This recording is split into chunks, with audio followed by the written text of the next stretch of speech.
Alicia तलवार को पाने के लिए पानी के अंदर तो कूद गई है, पर उसे नहीं पता कि एक खतरनाक मॉन्स्टर नीचे उसका इंतजार कर रहा है। तो अब क्वेश्चन ये उठता है कि क्या वो उस तलवार को हासिल कर पाएगी या फिर वो मॉन्स्टर उसे ऐसा करने से पहले ही खा जाएगा। तो चलिए देखते हैं कि आगे क्या होता है। तब यहाँ एलिजा पानी के अंदर डूब रही होती है। मुझे लगा ही था कि ये आसान नहीं होने वाला, पर मुझे ये नहीं लगा था कि इसमें इतना ज्यादा दर्द हो सकता है। मेरा दिमाग धीरे धीरे सुन्न होता जा रहा है और ऊपर से मुझे कुछ दिखाई भी नहीं दे रहा। चाहे मेरा दिमाग जानता हो कि मैं मरने वाली नहीं हूँ, पर मेरी बॉडी अभी भी जिंदा होने की वजह से बहुत ज्यादा दर्द में है। पर मुझे ये सब कुछ सहना पड़ेगा ताकि मैं उस तलवार तक पहुँच सकूँ। तब एलिसिया एक जगह पर टकरा जाती है, जिस वजह से उसे लगने लगता है कि शायद वो लेक के बॉटम तक पहुँच चुकी है। और तभी उसे वहाँ पर हीरो की तलवार चमकती हुई दिखाई देती है, जिस वजह से वो अपनी आखिरी ताकत लगाकर उस तलवार को पाने की कोशिश करने लगती है, क्योंकि अगर वो एक बार उस तलवार को हासिल कर लेगी तो उसकी फिजिकल स्ट्रेंथ बूस्ट हो जाएगी, जिससे कि वो वहाँ से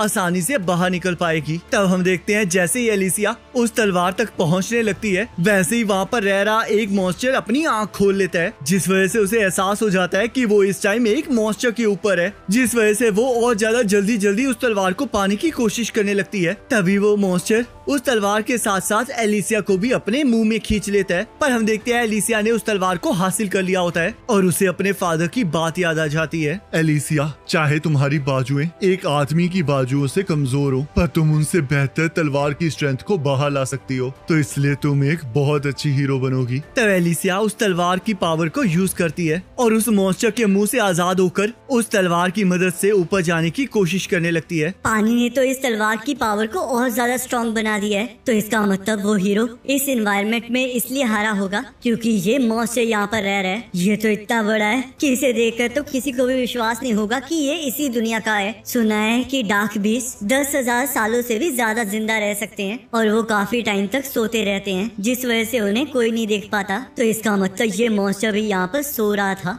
और गलती से किसी ने माइनिंग करते हुए इसे यहाँ पर उठा दिया, जिस वजह से उसे हीरो को भी नहीं पता था कि वो आखिरकार किसके खिलाफ लड़ रहा है और इसी वजह से वो हार गया। मैं बिना ऑक्सीजन के इसके साथ नहीं लड़ सकती, तो इसलिए मुझे जल्द से जल्द यहाँ से बाहर निकलना होगा। तब एलिसिया फिर से उस तलवार की पावर से ऊपर की तरफ बढ़ने लगती है और ऊपर वाले मॉन्स्टर जैसे ही उसे रोकने की कोशिश करने लगते हैं, वैसे ही वो उन्हें काटते हुए बाहर आ जाती है। तब वो मॉन्स्टर भी उसके पीछे पीछे बाहर आ जाता है, जिस वजह से सभी लोग उसे देखकर डरने लगते हैं और वो मॉन्स्टर सब पर हमला कर देता है। तब एलिसिया उस मॉन्स्टर के टेंटिकल्स को काटने लगती है, पर उसे एहसास हो जाता है कि वो अकेले उस मॉन्स्टर को नहीं रोक सकती, जिस वजह से वो वहाँ से भागने का डिसाइड करती है। तब गुंडे एलिसिया से मदद मांगने लगते हैं और उसे हीरो का फर्ज पूरा करने के लिए कहते हैं। तुम्हें क्या लगता है तुम इतना सब कुछ करने के बाद एक हीरो से मदद मांग सकते हो? और वैसे भी अब मैं कोई मामूली हीरो नहीं रही हूँ, मैं इस टाइम एक ऐसी चीज की स्लेव हूँ जो कि इस मॉन्स्टर से भी कहीं गुना ज्यादा खतरनाक है। तब एलिसिया वहाँ से भाग जाती है और वो मॉन्स्टर बचे हुए गुंडों को खा जाता है। यहाँ के सारे मॉन्स्टर्स को पानी चाहिए, तो इसलिए ये सभी लोग बाहर नहीं आएंगे। क्लैन चाहता था कि मैं गुंडों को मार डालूं और शायद अब ये पूरा हो चुका है। और वैसे भी जब तक ये चीज यहाँ पर है तब तक कोई भी यहाँ रहने की गलती नहीं करेगा। काश मैं इस मॉन्स्टर को हरा पाती, पर इस टाइम मैं इससे ज्यादा और कुछ नहीं कर सकती। तब यहाँ क्लैन को एहसास हो जाता है कि एलिसिया ने अपना काम पूरा कर लिया है। एलिसिया,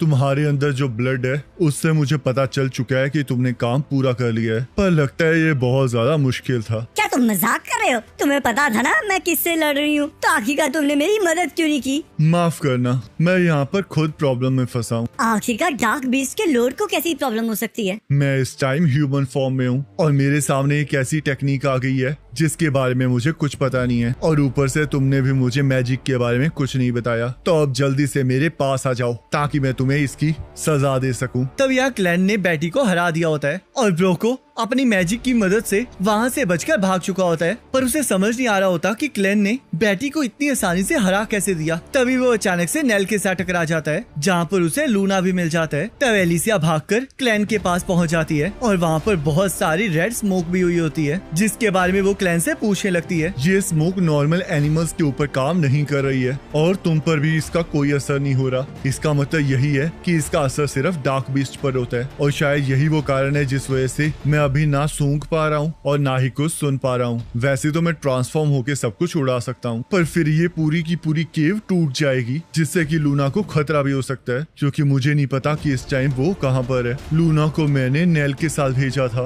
पर नेल भी जख्मी होने के कारण उसे नहीं बचा सकती, तो इसलिए तुम्हें कुछ करना होगा एलिसिया। तुम्हें इस मैजिक के बारे में पता है ना? मुझे इसके बारे में पता तो है, पर मैं मैजिक का यूज नहीं कर सकती। मैजिक को यूज करने के लिए आर्कनाइट चाहिए, पर बहुत से लोग उसे एक मामूली पत्थर मानते हैं। पर जो आर्कनाइट को सीरियसली लेते हैं वो उस हिडन पावर को बाहर ला सकते हैं, पर मैं ऐसा कुछ भी नहीं कर सकती। तुम तो सच में बहुत ज्यादा यूजलेस हो। तो लगता है अब हमें खुद ही जाकर उन्हें ढूंढना पड़ेगा। रुको क्लैन, अगर लूना मर गया तो आखिरकार तुम क्या करने वाले हो? मैं कुछ नहीं करूंगा, बस इतना होगा कि उसके बाद मेरा ह्यूमैनिटी में से इंटरेस्ट बिल्कुल खत्म हो जाएगा। मुझे पता ही था कि अगर लूना को कुछ हुआ तो ये पूरी ह्यूमैनिटी को खत्म कर देगा, क्योंकि सिर्फ लूना ही है जो इसे ऐसा करने से रोक रहा है। और तब वो लोग लूना और नेल को ढूंढने के लिए निकल जाते हैं, पर उन्हें आगे जाकर खून मिलता है, जिससे कि उन्हें पता चलता है कि वहाँ पर नेल को कोई घड़ीस कर लेकर गया है। तब हम यहाँ देखते हैं लूना को बचाने के लिए नेल ने ब्रोको को पकड़ लिया होता है, और ब्रोको चाहते हुए भी उससे पीछा नहीं छुड़ा पा रहा होता और नेल को बहुत बुरी तरह मार रहा होता है। तब हमें थोड़ा टाइम पहले का सीन दिखाया जाता है, जहाँ लूना के रोने की वजह से ब्रोको का वो लैंप टूट गया होता है, जिसके जरिए वो इस रेड स्मोक को बना रहा होता है। और इससे ब्रोको को एहसास हो जाता है कि लूना के पास मैजिकल पावर है और वो बहुत ज्यादा पावरफुल है, जिस वजह से वो ये सोचने लगता है कि शायद लूना हिडन के रॉयल फैमिली से बिलोंग करता है, और अब वो उसे बाहर ले जाने की कोशिश कर रहा होता है। तब एलिसिया वहाँ पर पहुँच जाती है और ब्रोको को रोकने लगती है। तब ब्रोको उसे वहाँ पर देखकर हैरान हो जाता है और उससे अपने साथियों के बारे में पूछने लगता है। तब क्लैन कहता है, वो सभी लोग डार्क बीस्ट का खाना बन चुके हैं। लगता है नेल ने तुम्हें रोकने की बहुत कोशिश की है। तब ब्रोको उन लोगों को पीछे हटने के लिए कहता है और उन्हें धमकी देता है कि अगर वो लोग उसके करीब आएंगे तो वो लूना की उंगलियों को काट देगा। पर क्लैन को इससे कोई फर्क नहीं पड़ रहा होता, क्योंकि वो अपने ब्लड के जरिए उसकी इंजरीज को ठीक कर सकता है। पर एलिसिया उसे ऐसा करने से रोक देती है और ब्रोको को हीरो की तलवार दिखाती है। ये हाइडन का खजाना है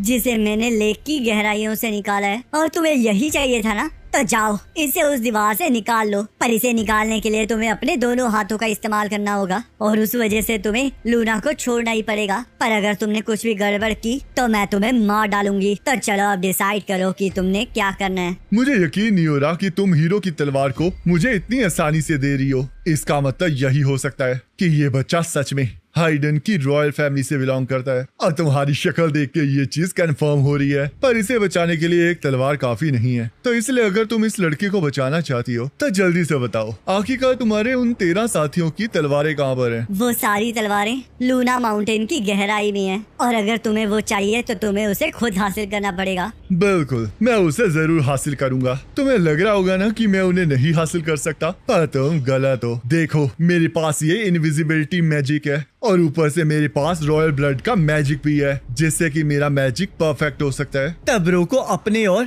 लूना के ऊपर मैजिकल पाउडर फेंक देता है और लूना को रुला देता है, जिस वजह से वो लूना के मैजिक की वजह से वहाँ से इनविजिबल हो जाता है और वहाँ से चुपचाप खिसकने लगता है। पर तभी एलिसिया उसके सामने आ जाती है और उसे बीच में से काट देती है। आखिरकार तुमने ये कैसे किया? क्या तुम मुझे देख सकती हो? बिल्कुल भी नहीं, पर तुम सच में बहुत बेवकूफ हो। हम चाहे तुम्हें देख नहीं सकते, पर कम से कम सुन तो सकते है ना। और ऊपर से लूना रो रहा है, जिसका तुम्हें एहसास ही नहीं था, और इसी वजह से तुम मारे गए। तब क्लैन लूना के ऊपर से मैजिकल पाउडर को हटा देता है, जिस वजह से लूना फिर से दिखने लगता है। तब एलिसिया लूना को बचाने के लिए क्लैन को फिर से नेल को जिंदा करने के लिए कहती है। मैं इस टाइम डार्क ब्लड को सिर्फ एक पर्सन पर ही यूज कर सकता हूँ, और ऊपर से इसके बहुत सारे बॉडी पार्ट्स मिसिंग है। वैसे तो मैं उन्हें रिप्लेस कर सकता हूँ, पर मुझे नहीं लगता हमें इसके लिए इतना सब कुछ करना चाहिए। क्या तुम मजाक कर रहे हो? इसने आखिर तक लूना को बचाने की कोशिश की है, और अगर मैं लूना की माँ होती तो मैं ऐसे ही पर्सन को अपने बेटे का ख्याल रखने के लिए देती। पर फिर भी मुझे इसे बचाने के लिए डार्क ब्लड की जरूरत तो पड़ेगी ही, तो इसलिए जब तक मैं इसे हील करूंगा तब तक तुम्हें मरना पड़ेगा। मुझे इसमें कोई प्रॉब्लम नहीं है, क्योंकि मैं एक हीरो हूँ और ये मेरी ड्यूटी है कि मैं लोगों के लिए अपनी जान सेक्रीफाइस करूं। तब क्लैन एलिसिया के अंदर से डार्क ब्लड को निकाल लेता है और नेल को भी दोबारा से जिंदा कर देता है, जिससे कि नेल के सारे बॉडी फीचर्स चेंज हो जाते हैं। शुक्र है कि तुम ठीक हो गई। तो इसका मतलब तुमने मुझे बचाया है। अगर तुम्हें किसी का शुक्रिया अदा करना ही है तो इस हीरो का करो। इसकी बॉडी सड़ चुकी है